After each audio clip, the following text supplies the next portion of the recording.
He's the graduate studies coordinator at IGDS. I always like the students to name themselves first before I introduce who I am. We will go to the main supervisor, Dr. Bishop. Hello everybody. Anusha, that was very, capital shapes them, and then what I thought was quite interesting on top of that, there was all these very subtle contradictions in some of the things you were saying. You would make one point to one side, and on the other side, I would wonder, well, is there as much agency as you were saying there was if people are being breadwinners and they're having to get the labour, have to get the capital, get the money? Where's the agency? So those are the kind of debates I'm sure that some qualitative research will bring out. I think it's really important to make the point about this is not all about trafficking, it's about migration and other things like that. But then, again, another contradiction I was thinking is, how do the migrants end up here if it's not somebody, are they just chasing some flow of capital, or is it that somebody says, hey, we need workers, you guys come over? So that was, I was thinking that as much as maybe not trafficking as we understand it in the sort of forced kidnap sort of way, maybe there's some kind of continuum of trafficking that adds subtlety to all of this. I've actually made lots of comments, so I'll probably put it more in an email to you, but my last thing that I wanted to talk about, you didn't really mention it, it was just on your slide, and you put discourse analysis down as one of your kind of central ways you're going to analyse the text and the interviews that you come across. And I was wondering, being somebody who loves discourse analysis, right, I was wondering what sort of literature, or really what sort of studies on discourse analysis you were going to sort of use as your kind of guides to do that, because it's something that can bring out so much, but can also get very lost in it, right? So it's very important to sort of know all the big and little discourses before you get into the text. That's why I was very impressed with your literature review, because one of the central elements of doing good discourse analysis is that you know all the debates, because that's how you identify them in the text. You find them and you can say, well, look, this relates to this, and I can see reproduced here. And so that's where it will work great for you, if you can maintain that broad breadth of literature that you know, home it down for actually the study, but in the discourse analysis rely on it again to sort of inform how you're going to put out those big and small discourses. And yeah, so really what I would say is I think you're in a really good starting point. I would agree with Matthew that you're going to have to focus in and decide what to leave out. And I think that the methodology you've chosen is a good one. I do wonder how you get in, how you get the gatekeepers, how you feel safe, how you find the right spaces. But these are all kind of questions for you to decide moving into your study. And so I'm very kind of happy and supportive moving forward with what you've done so far. Can I just make a couple more comments actually? Something Dylan's just sparked off a couple of things in my mind there. Yeah. Once you do decide all this, and once you have got around that, and you've got through the gatekeepers and you've got some good research, the amount of original empirical detail that you can probably get hold of, that to me is going to be one of your massive contributions. I mean, it's very, very difficult to do this kind of research, and not that many people have done it, to my knowledge, particularly not in terms of the point of entry you're taking into it. So I think that is brilliant.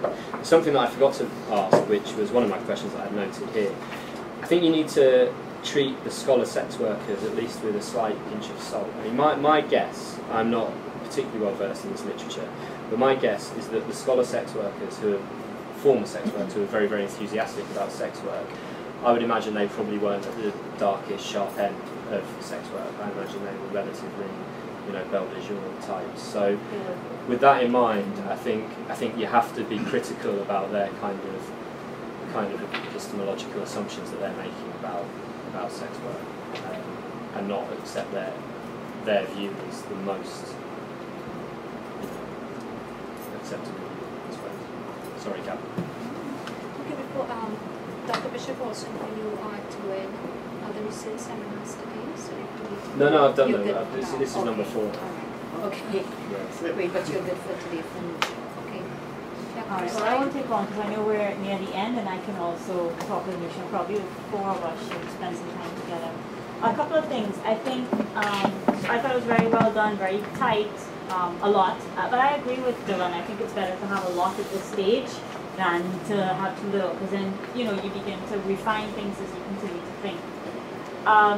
One thing that I think you would need to spend a lot of time on, and which I think would be very useful, is really working through your justification for why Trinidad. And in justifying why Trinidad, you can actually bring in many of the debates that you're attempting to engage with.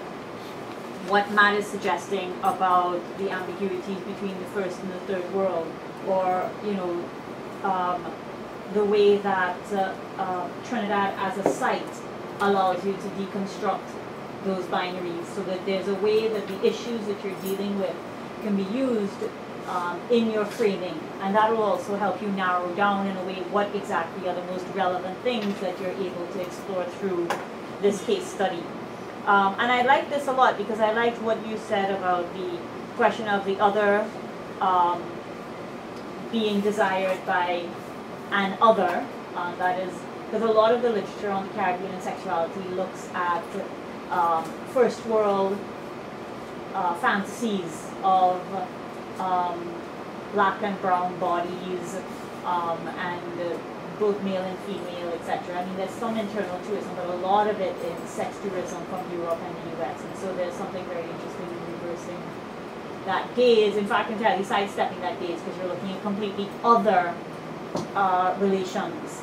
So I think situating yourself, Trinidad, really finding a theoretical justification Trinidad allows you to situate yourself both in those literatures as well as in a critique or in a filling the gaps in terms of what exists in those literatures. That's the first thing. This, and so I think this would need to spend a lot more time on the question of Trinidad, theoretically, which will come in time.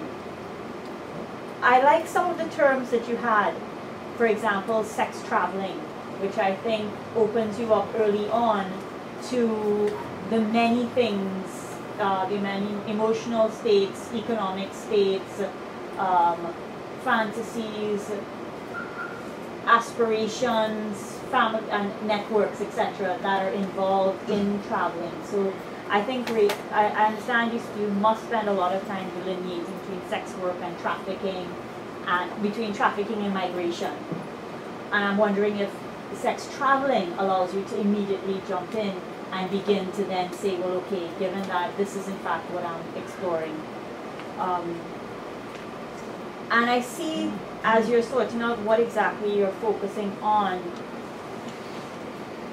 in a sense, Matt hinted at it, and where he's saying, well, do we know the kinds of sex work that exist? So you're focusing on sex workers, but there's also the question of the forms of sex work, and that will be something that you'll have to make a decision about, because there's slightly different foci in terms of whether it's the life stories or in terms of the ways that you understand the space that you're operating in, what in fact you are going to be looking for. And so I think you might have to think about that, working through the questions of the different kinds of sex work, because that seems to be very central to your theoretical formulation, that there's a continuum amongst trafficked and forced, in your view, and some notion of agency and choice.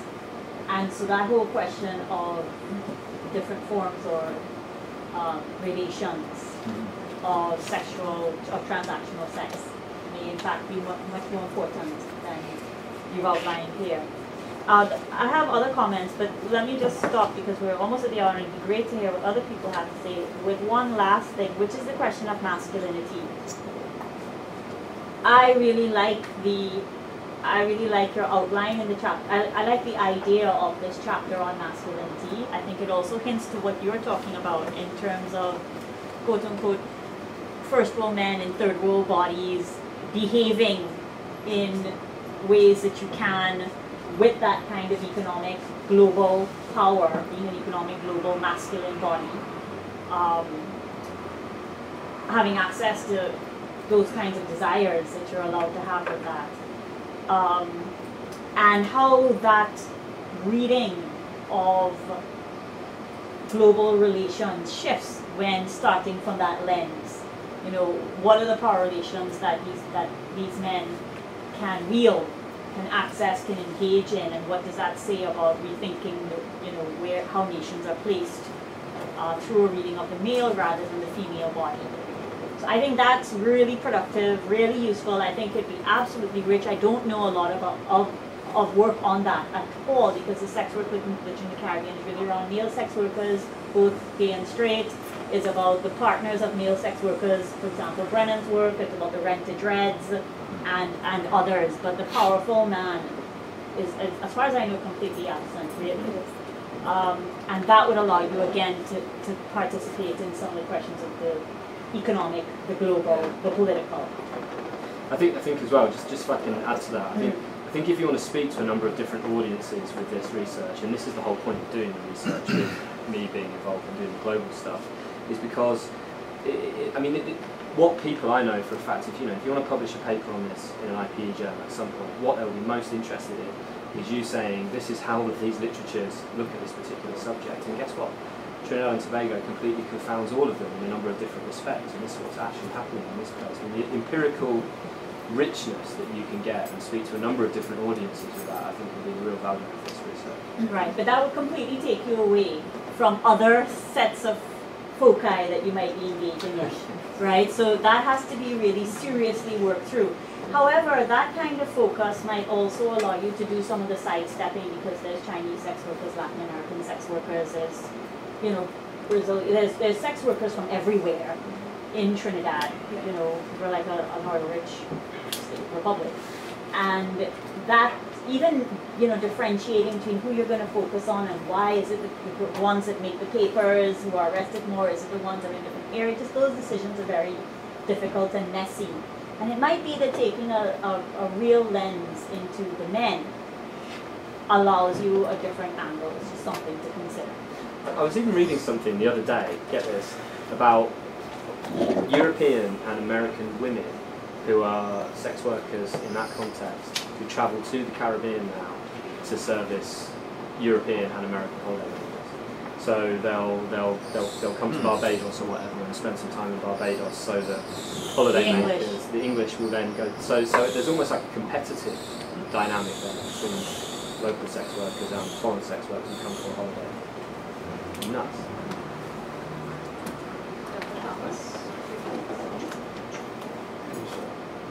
Alright, so so many things said.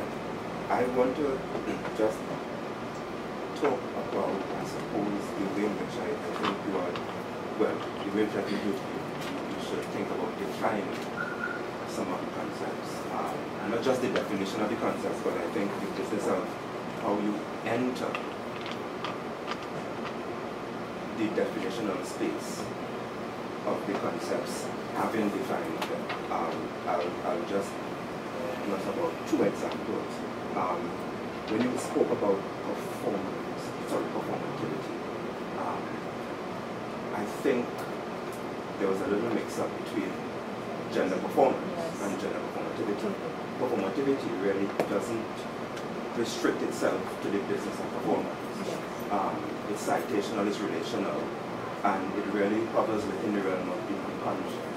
So that, in fact, when Butler was giving her own distinction of the two concepts, one of the examples she uses to mark the performative is the business of walking across a stage dressed in a particular way, but other people reading that dress as they choose to. And how they read that dress code, of course, has to do with their own experience of the material good. So, working through the definitions, I think a little bit more finely useful, to the extent that I think you'll be a little bit clearer as to how these people are themselves employing concepts. When, for example, you mentioned the nation scripted, I just tried to quote it here, the nation scripted on woman's body. One, for example, I would ask, what is the nation? How would you come to a definition of the nation, particularly within a context that is so heavily political as we are now in post-colonial? The nation is very elusive. You have so many nations within the nation. You have the heterosexual nation, you have the homosexual nation, you have the queer nation, you have the Muslim nation. All right? So we have a set of nations.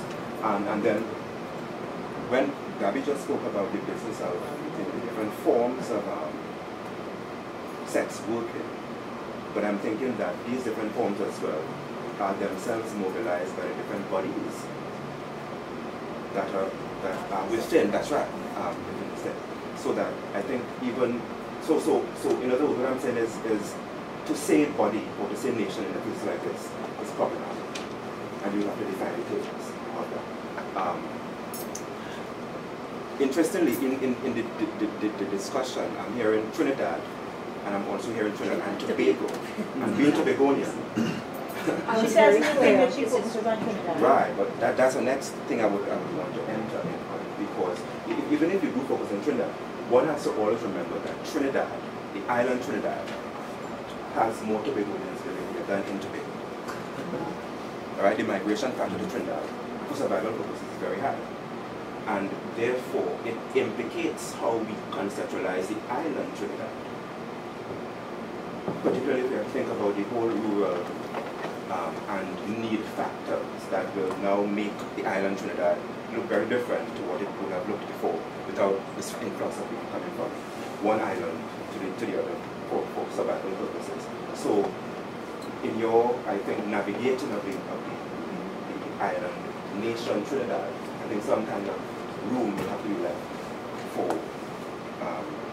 clarifying that business. So that when someone reads the thesis, someone is supposed to know, that person is supposed to know, well, the place that I'm calling Trinidad is not just the little thing in the Caribbean as a synonym for Banana Republic, but it's a very intensely populated place mobilized on the basis of migration.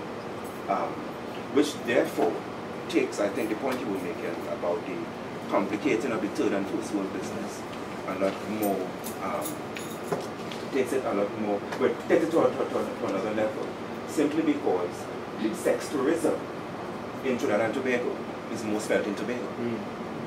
Alright, so that I don't see Tobago being extracted at all from the imaginary nation that is now mapped as the island Trinidad. So I think that has to kind of factor in. And one other thing,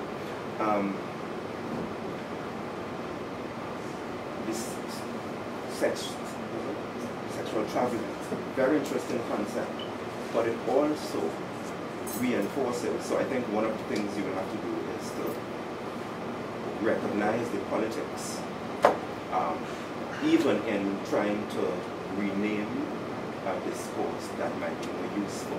Because sexual traveling does not necessarily dislocate the Caribbean from an already exoticized space. And the fact that, what you were speaking to earlier, in relation to the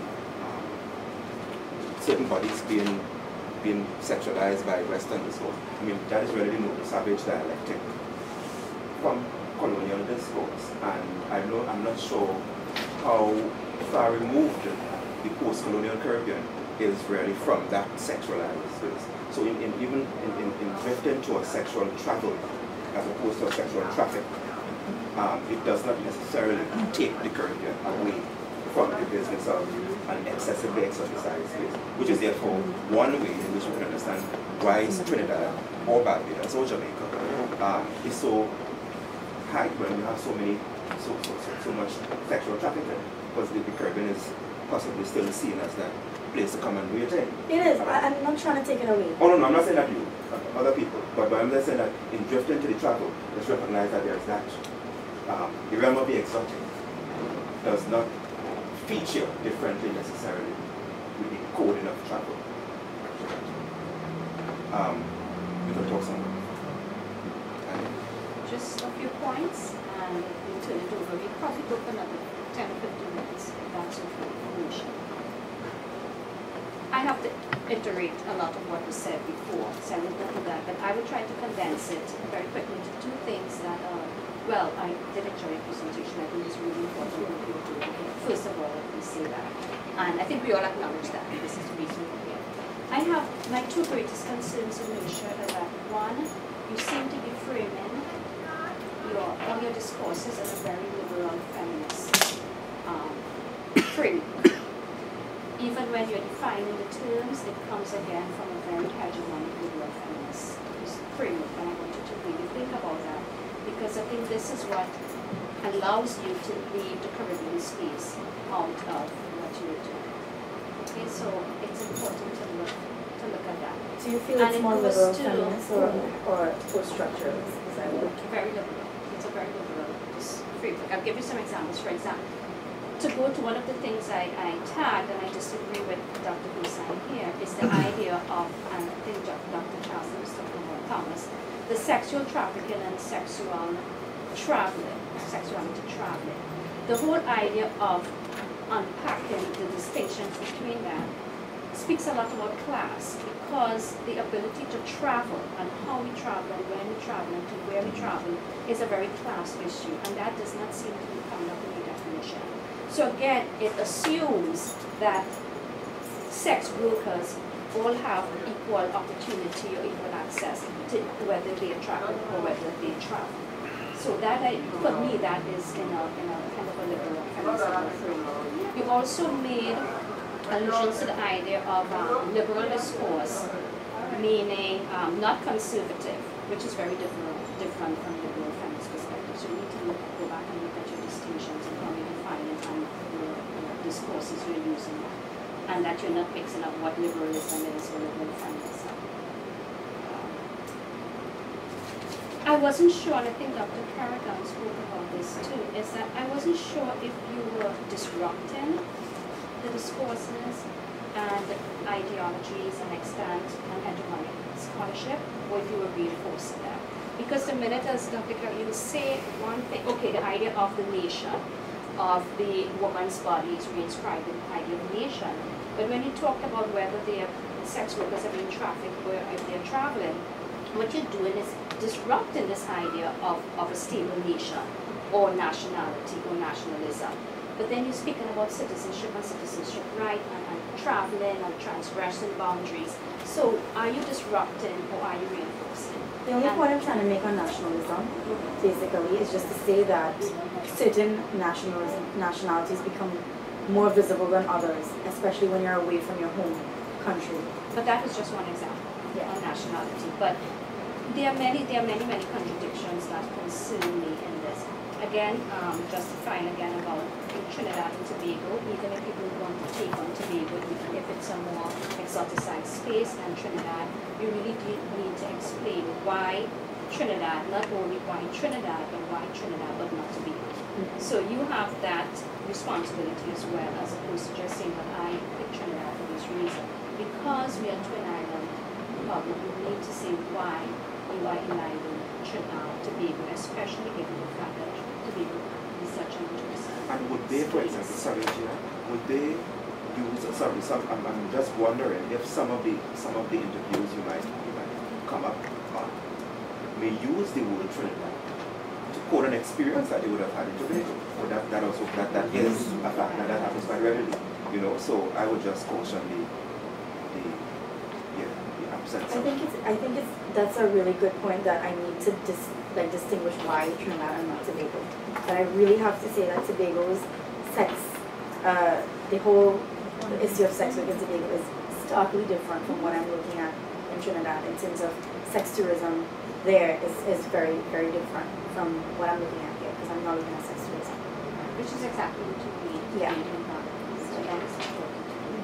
And when you talked about with sex workers, when you say that they should be defined by who you are, not what you do, how do you separate? Because if you're talking about agency, then there is a kind of demerit or discrediting that this is what I do, but this is not who I am. So how can you speak about agency and empowering when there's this divorcing of what I do and who I am? So I just suggested that she should read Saba Mahmood's introduction, which is precisely about what I do making who I am. Yeah. That's a great point, actually, because if you're saying that it's okay to be a sex worker, but then you say it should be divorced. It should be divorced. Then where's your argument? Because your whole thesis is predicated on this idea of valuing sex work or revaluing or redefining it. But if you say that I need to divorce it from who I am, then you are re-stigmatizing it in a sense.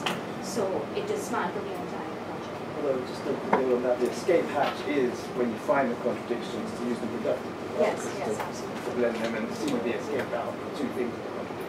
Right, and that's what feminist work allows you to do, to come up with ambiguities that not everything can be resolved neatly.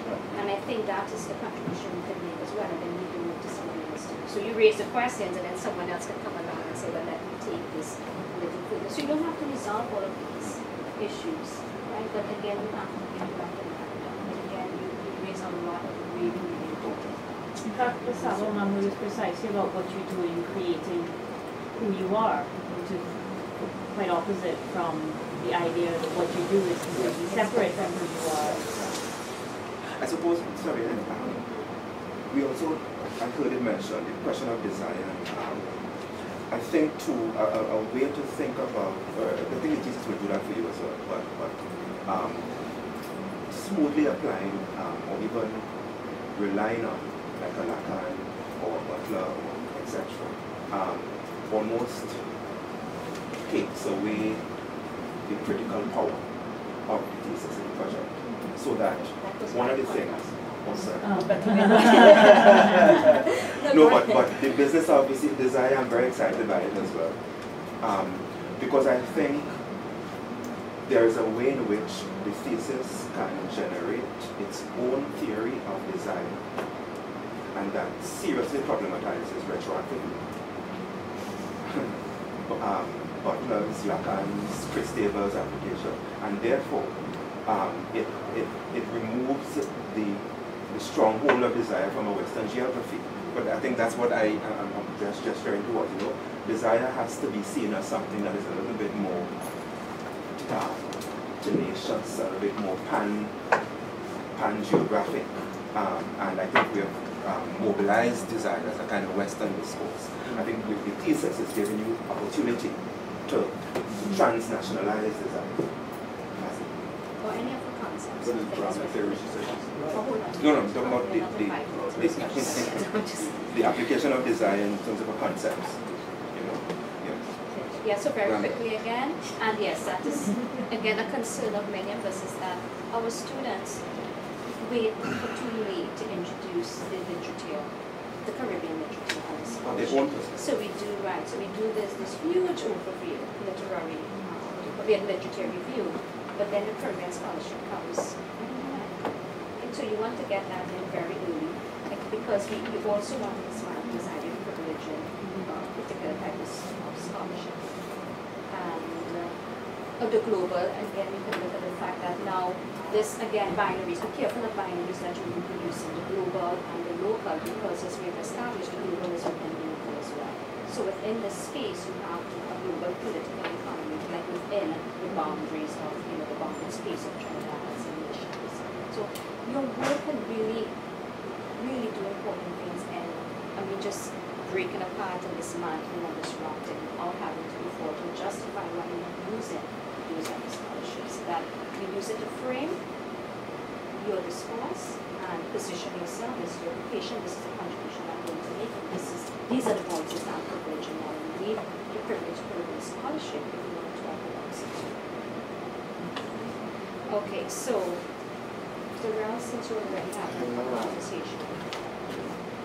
No, again, all I was saying is that Put hierarchy. the authority of the needs.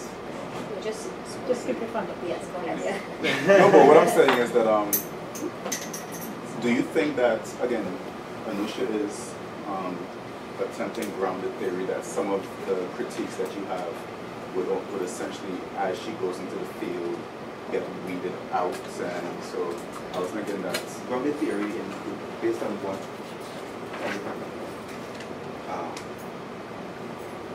the grounded approach to me seems to be the theoretical, the methodological, theoretical entry into observing.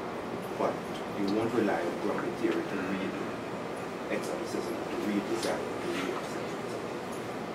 So the business of still trying to define the concepts that should become as concepts is what we actually tackle. So it has nothing to do with grounded theory. I mean, grounded theory is fine, but it doesn't. Grounded theory won't help Pearl, for example, in more uniquely understanding the application of exoticism. no, it wouldn't. That's what it wouldn't, but it can help reduce some of the theoretical approaches that she has, as the experiential dynamics that are coming from the field. And those can only be reduced if she understands the concepts. Okay, I'm not saying anything about that itself, but sorry, just heard some of the things that were being said, I think can be resolved as she goes into the field and actually gets into the interview process. Before we get grounded in the different community. Thank you.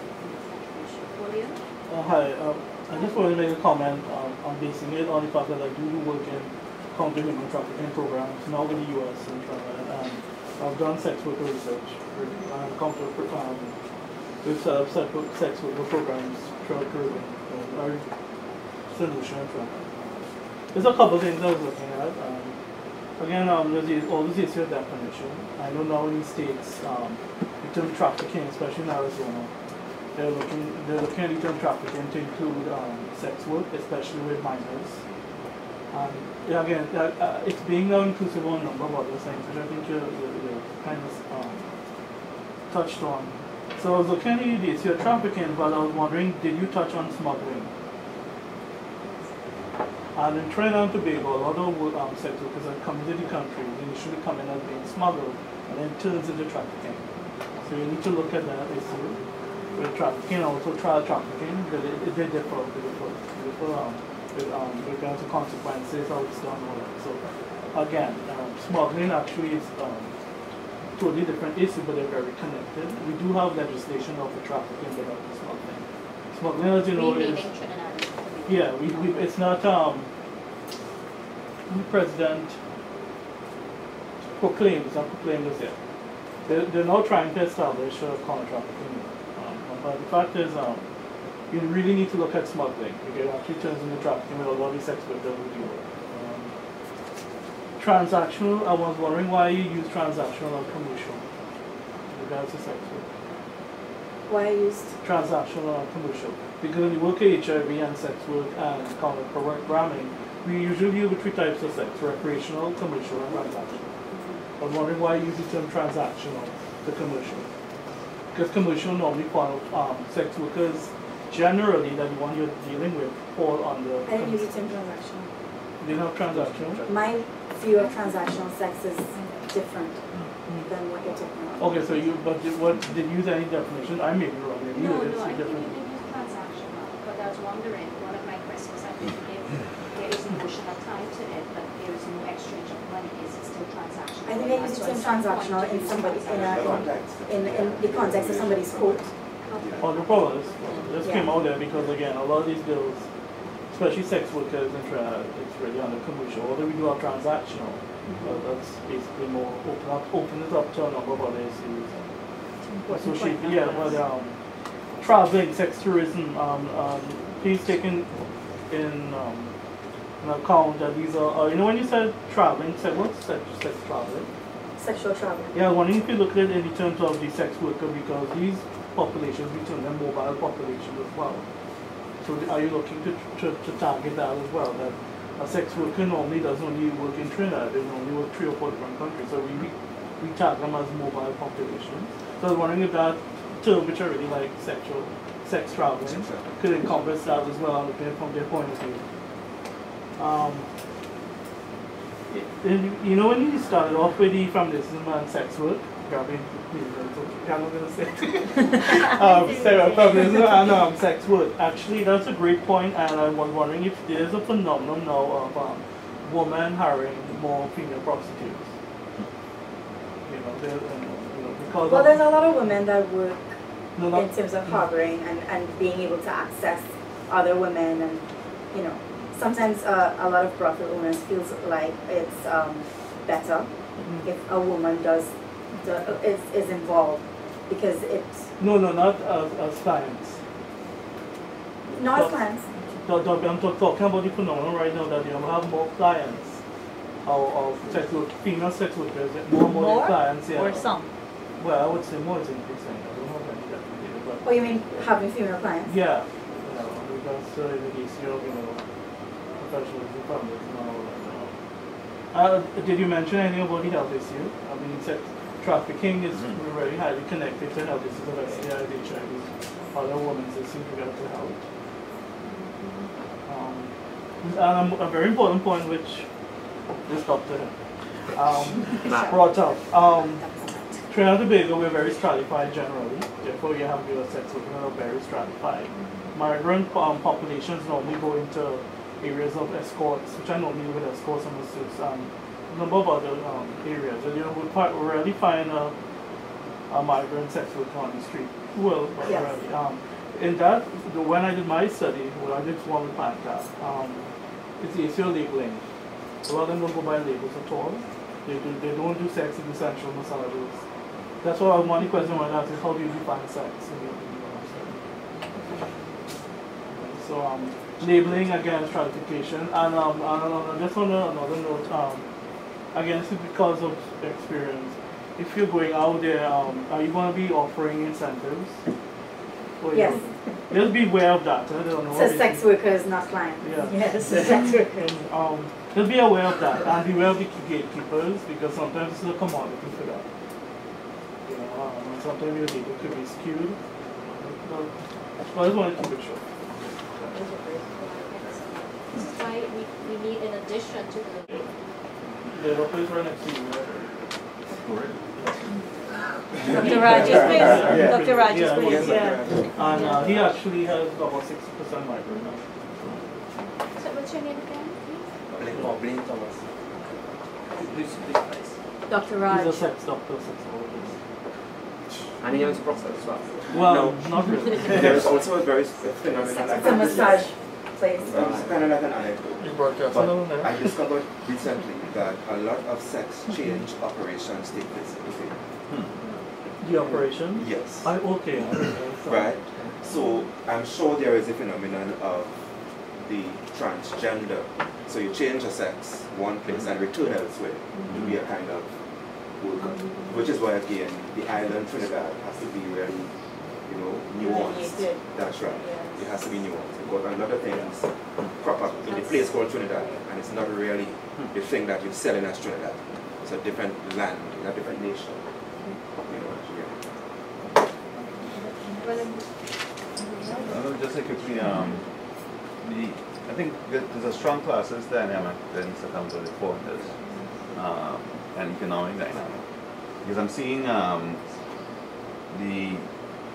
lot of these sex workers are working class or people of low income bracket.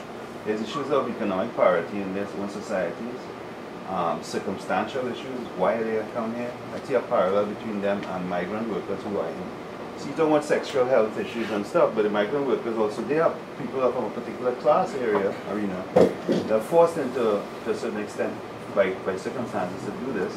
And they enter into working conditions that are substandard. If it's in Miami, if it's in Florida, they're going to go and pick some kind of crop, or and so on, right? So seeing that dynamic, also, I think it's, I forget what I'm saying, but I think the mobility issue is interesting as well, because I think I'm looking at commodities and how there could be parallels with general commodifications, movement and mobility cross-border in terms of in a global kind of space.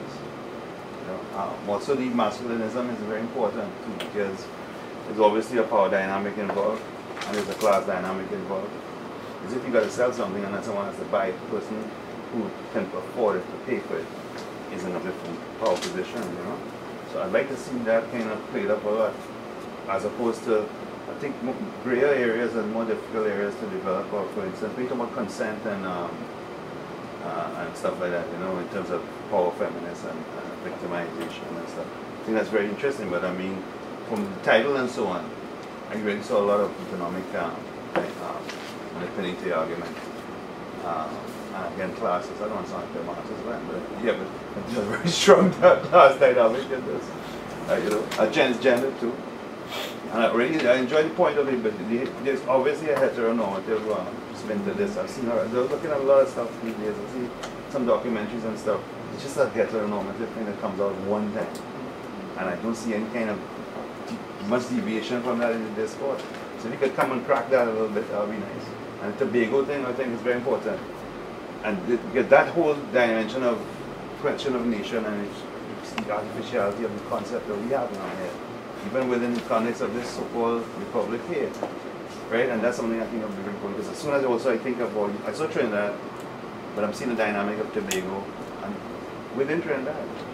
I won't say I'm familiar with that, but you know what I'm saying? I'm kidding. But I think that's really a critical dimension. So, but this is very compelling.